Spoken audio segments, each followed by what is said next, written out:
and welcome back to Big on Pines.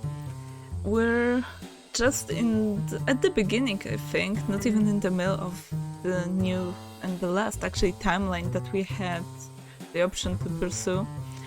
And yeah, Rollo got turned into an adult, Beck got her hair dyed because she was splashed with the green ooze that made it go, I think it was grey. And yeah, it turns out that there were some secrets that our kids got to find out much earlier than in the previous timelines. And it's time to prepare the heist. They spent the night's end huddled around that small map, formulating a plan to infiltrate the headquarters of Perennial Harvest. Oh yeah, and we're trying to get into the headquarters of Perennial Harvest to actually get Beck's mother out of there, because she went to work there, and Mr. Kerr and Sharper Valentine were trying to keep her there to make sure that she will finish before the festival comes. And she's not really, I think, yet aware of what kind of work she's doing. And yeah, I hope that we'll actually get to figure out who the body that the kids found near the old like storages and the whole like dumpster area found belongs to.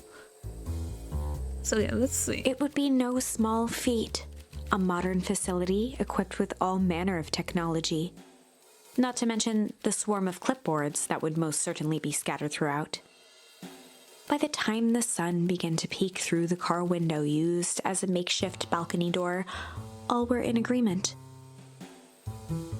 This could just work. I can't wait to see how we're going to make it work. Because the first and most important thing would be to enter the building, and it's pretty much like the security there is actually pretty good. We need like any form of ID card or something. We can't just slip into the building just like that. The final day before the festival would be used to prepare. They'd need to pool every resource at their disposal, pull every favor with a thread. Even enlist some unsavory characters around town with important tasks only they were suited for. Okay, that's pretty interesting. Okay, I see that the game's a bit too loud. Let me get it down. Okay, it should be fine now. Luckily, there was enough ill will and mistrust toward Perennial Harvest that alliances could be found at a bargain.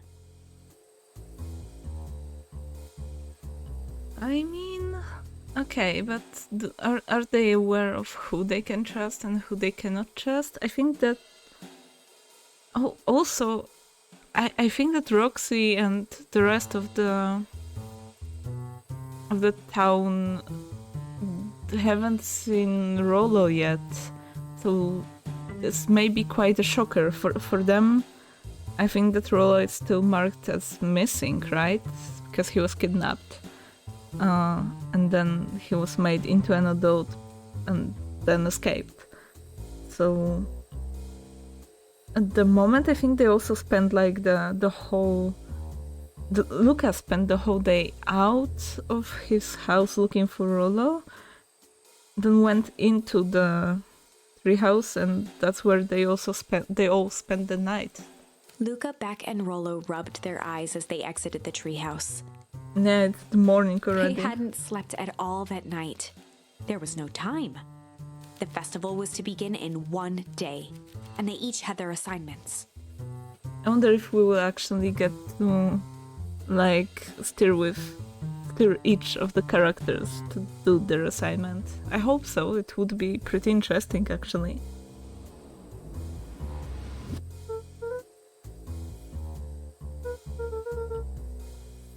Okay, yeah, that's smart choice. Cordially. Okay, yeah, I think Roxy is pretty smart, so I think she will be like the correct person to get help from.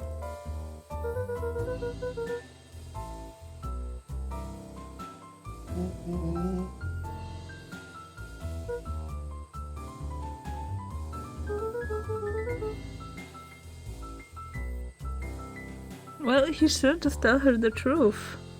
If he's going to be cordial about it. He waved vaguely at Rollo's sizable figure.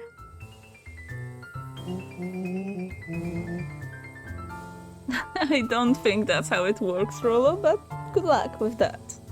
Beck snorted an involuntary giggle.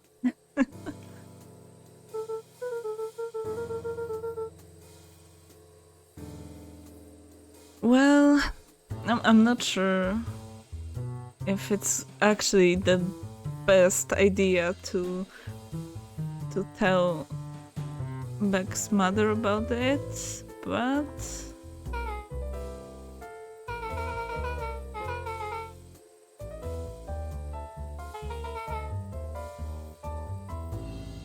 well, I hope she will understand and she won't just be blinded by being mad at you for breaking out when you were grounded.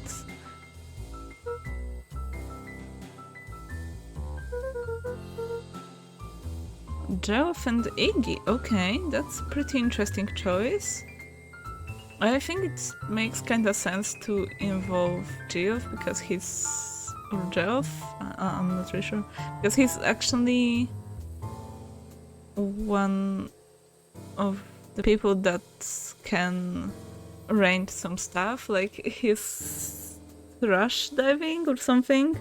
He's collecting a lot of random stuff, so maybe he would be able to help kids to actually either try to construct something or just gather some resources. And Iggy, well, I'm not sure yet what part he may... They think he can play in there, but I believe that it can be something to I don't know, convince someone or pull a prank somewhere.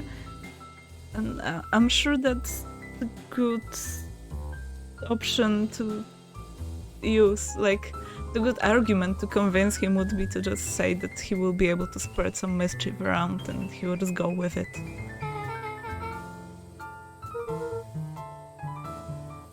And I think he said that Geoff likes... looked at each other with sleepy confidence and nodded. I think that he said that Geoff is like a candy fan or something, so they were trading candies or sweets for him, for his like random trash.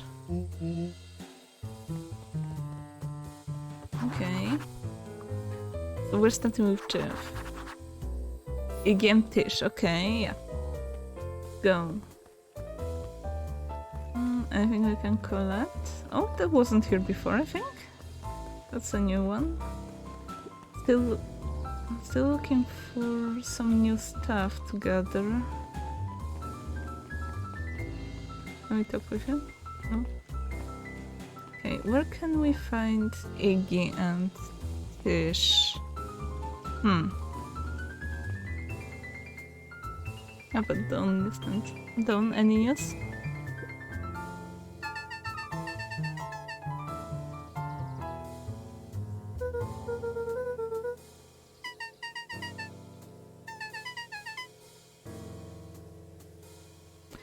She's smarter than anyone thinks, I think. She's actually pretty smart. Okay, anything we can pick up here? I want something new to fish with. We have some bait. Chance time. Closed.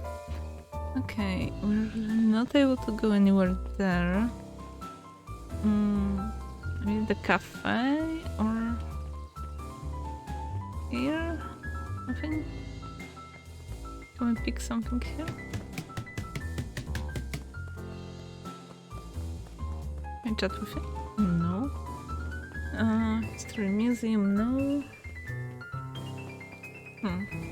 Oh, see, anything new here?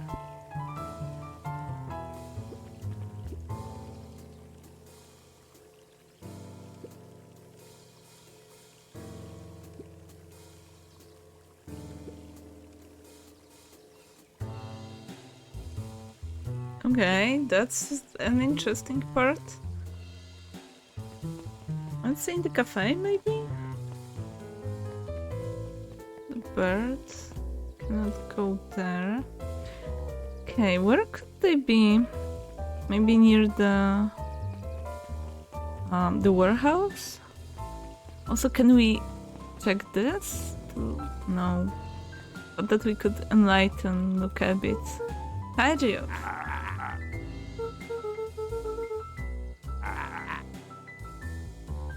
You despise them, maybe?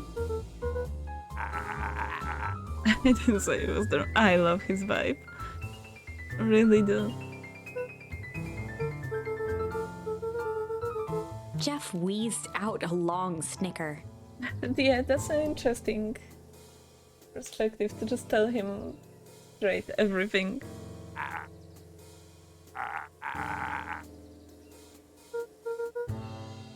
The joy in Jeff's face drained instantly. He won't.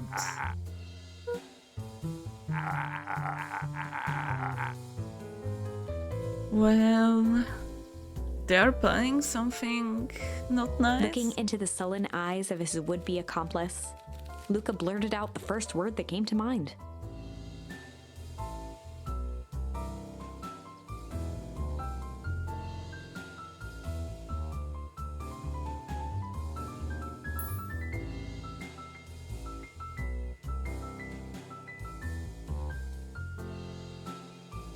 Okay, I actually have no idea. I mean, junk, hide, shit, fight. I think fight would be better for Iggy. I think we can go with junk here. He loves junk.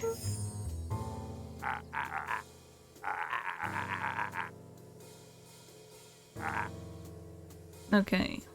Jeff's hardware closed down about a year ago. The effects of the foul harvest stretched wide. Oh. When there are no crops in the field, tractors don't need fixing. Okay. Luca wasn't ready to give up so easily. He shouted out again. Fight.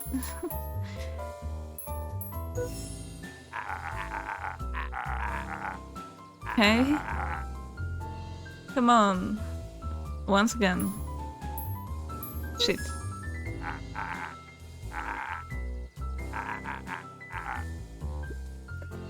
Well, is he unconvincible actually? Jeff's brow perked up. Right? Really? Oh, that's... Yeah, just try to turn his pride against him. Sensing some traction, Luca carried on with vigor.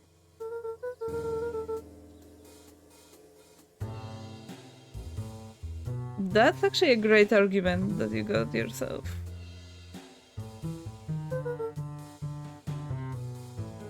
Jeff's scowl faded with a sigh.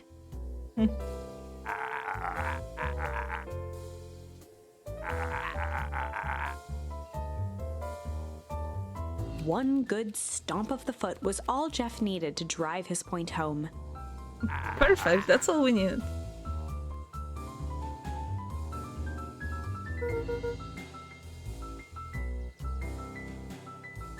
And this guy is okay.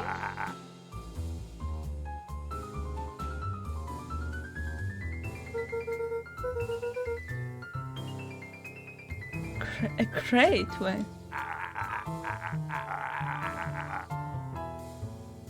Do we have the candy? Also, I'm sorry I got distracted with petting my dogs. Right? They're being all attention seekers today. Luca offered out his open hand to seal the deal. With a firm and dusty grip, Jeff reciprocated. Okay, we got somewhere.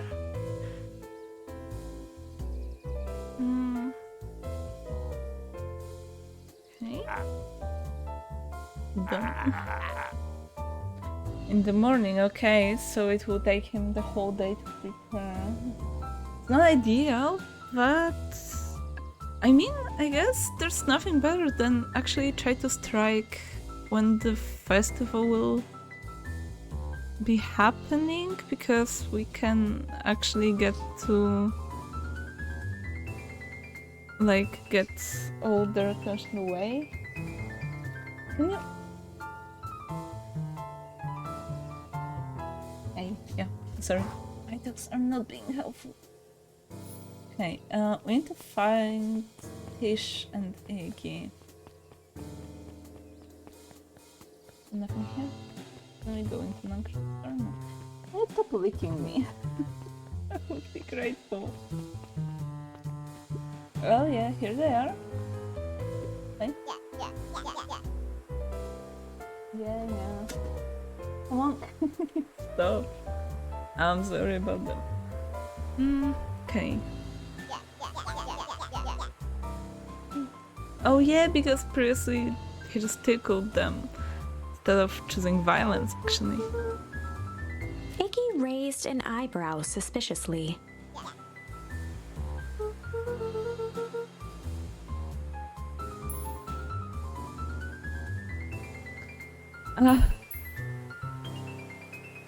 I'll try. Iggy gave a reluctant shrug. You're not wrong, yeah?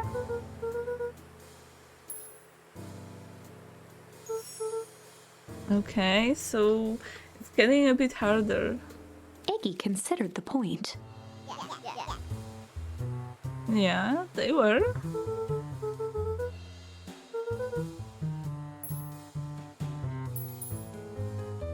We pull... Okay, it can say that we can pull a heist or break into somewhere. Oh, okay.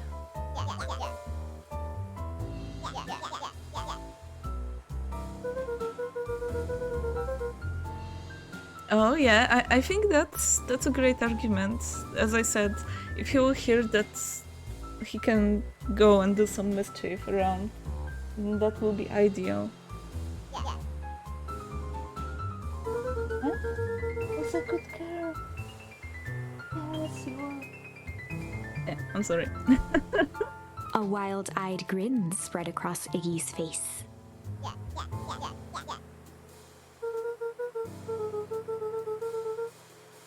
Iggy glanced over to Tish, who nodded in agreement.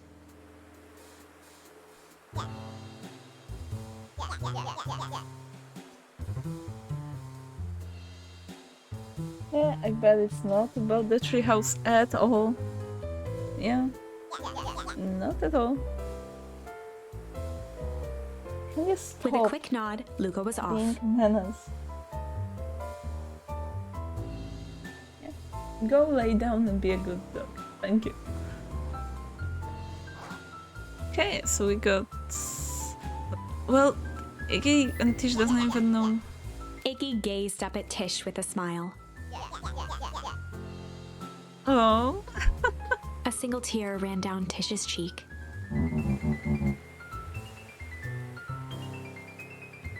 That's so cute.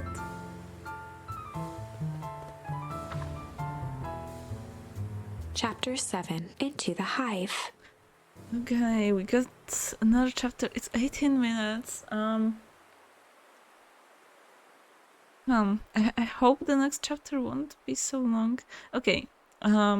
If this chapter will be longer, we will just go and try to fit it in half an hour, like this episode. If not, we'll just cut somewhere mid the episode and the next in the chapter, I mean, and the next episode will be just longer with the one new chapter and half of the and the rest of the one will start now. A good heist requires preparation. And thorough preparation takes time, something they had precious little of.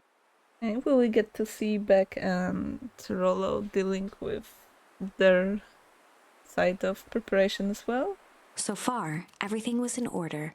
Jeff, Iggy and Tish all agreed to do their part. Beck radioed Luca that night with a simple and covert message. "We are locked and loaded on my end." Oh, that's interesting. And Rollo, after a lengthy confession, managed to persuade Roxy and Fitz to help.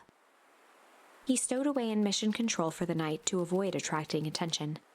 Oh yeah, because still they don't know, like the whole town isn't aware of him getting older. Rollo, being uniquely suited for the role, would be the first to breach perennial harvest. The outfit provided by Jeff wasn't perfect, but a convincing disguise is 10% wardrobe, 90% confidence. Well, is he going to pose as one of the clipboards? No. Rollo took a few vigorous breaths and shook out his arms. Oh god.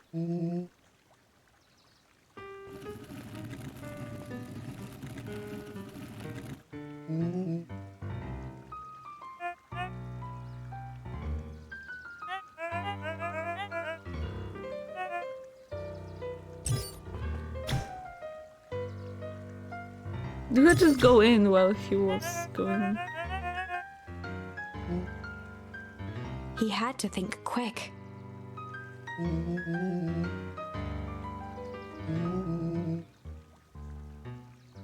Rollo sighed, adjusting his tool belt.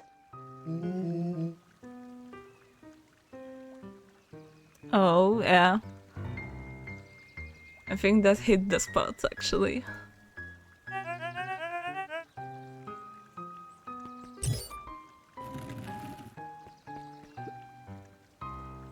With a stroke of his mustache, Rollo proceeded into the Perennial Harvest headquarters. Her harvest. Okay. Oh, so that's how it looks like. We have like the little hall, the reception.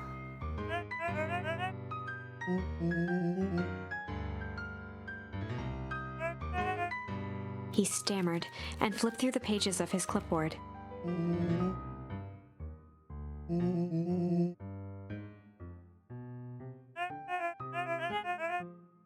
Rollo interrupted with urgency in his voice. Every time with the forms. Oh yeah.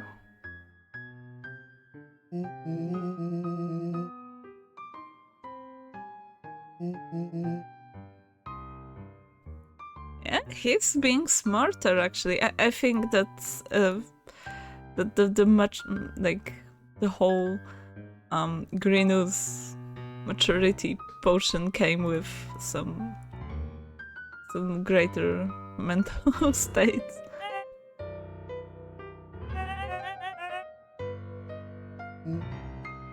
Rollo panicked.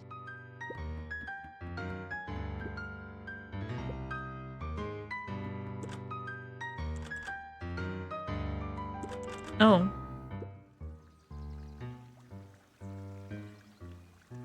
Okay, you could just give him your name. I mean, not yours, but someone's.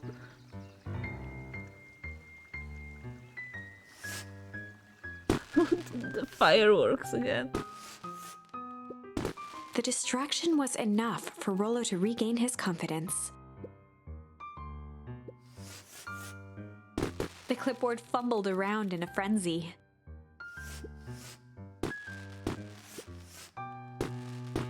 Yeah, they're totally bots.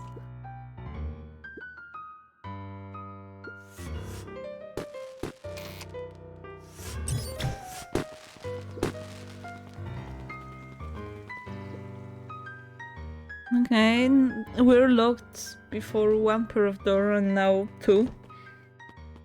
Have Luca and Beck.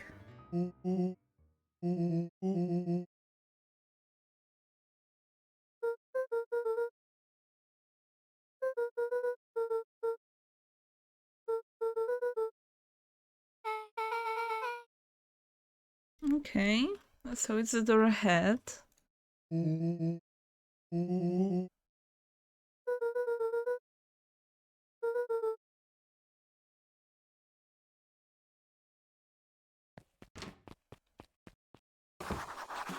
Okay, the founder's office. Well, it cannot be that hard.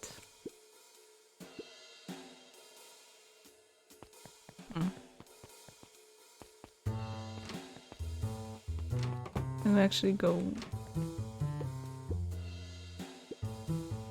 all things? A fake plant. You want to go here? Oh! Solomon stopped in his tracks. Well, I guess we found him.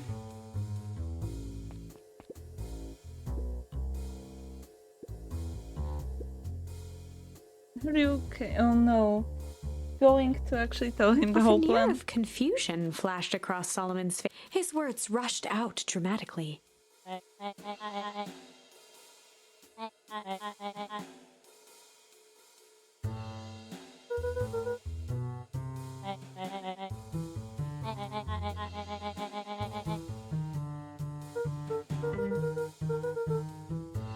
Oh no. Solomon's facade briefly faltered.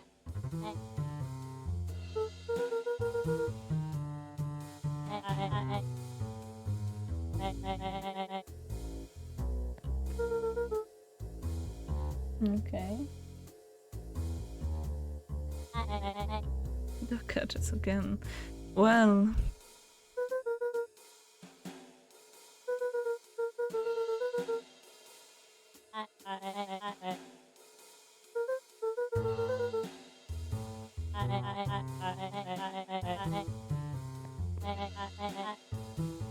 Come on, can we just choose to not trust him, Luca?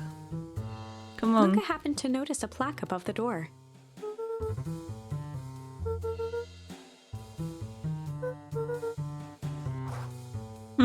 Okay.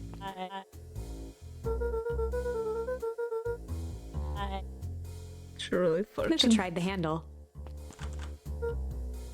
Solomon leaned forward to examine the mechanism.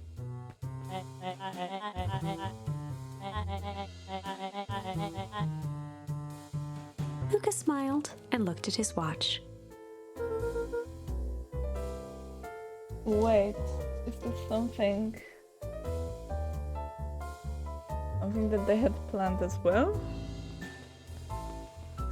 Oh, is she just going to smack the whole electrical box? Oh god, okay, yeah.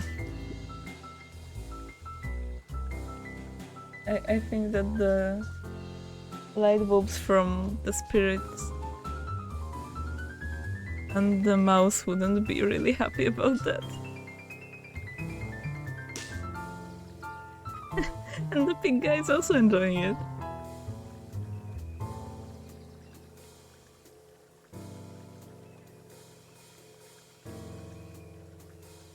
She mimed a quick hat tip and ambled off with a whistle. Beautiful. Howdy. The light on the keypad changed from red to green. But if she damaged the whole like electrical box, isn't this also connected to like the whole electricity in the building? Shouldn't it go like dark and everything?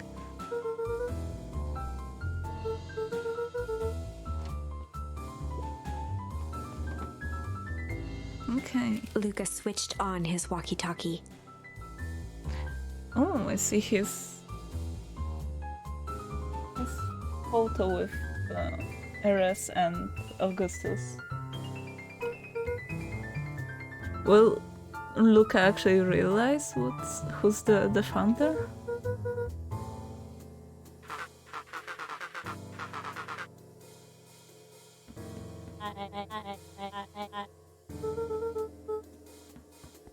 On the computer screen, a green cursor blinked in a password field. Of course we do. Luca pecked out his best guess, underground secrets. The screen blinked to life. Columns of green numbers glowed on a black background. There you go, Solomon.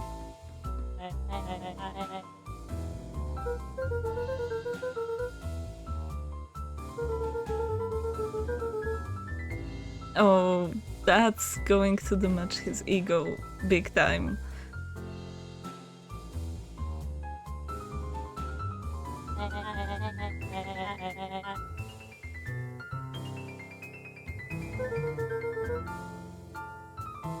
Outsmarting them. Oh, wow. Solomon's jaw clenched into a half smile. Yeah, he's not going to like that. Luca quickly scanned the columns for number 24601.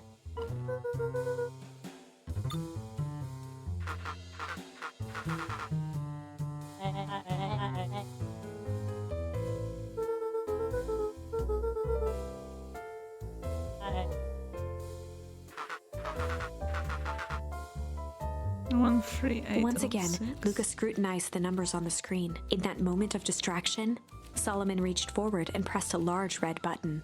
Oh no.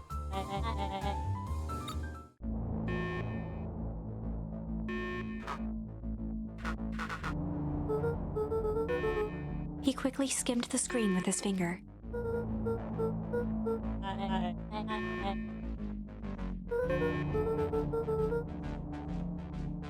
Yeah, no, he wasn't at all.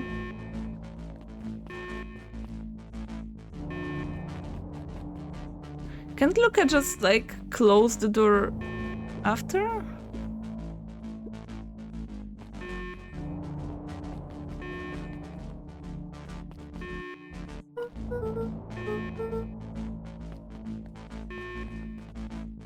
Mr. Kerr approached with a sneer and spoke into his walkie-talkie. With self-satisfaction, he called into the hallway. Oh no.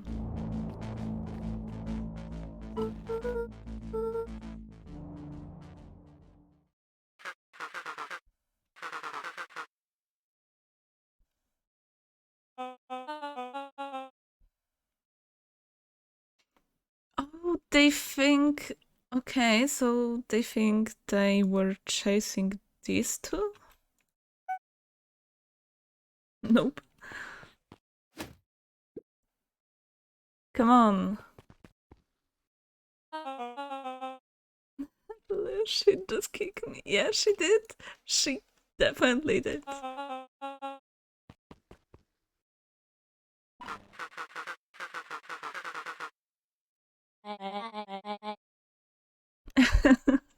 Yeah, he's just confused on how a bunch of kids could outsmart him. It's clearly not going your way, Solomon. Or rather, sharper. Okay, well, yeah. Since he has some trouble following what just happened, and we're right on 30 minutes, yeah, a bit longer than 30 minutes, I think we will finish here.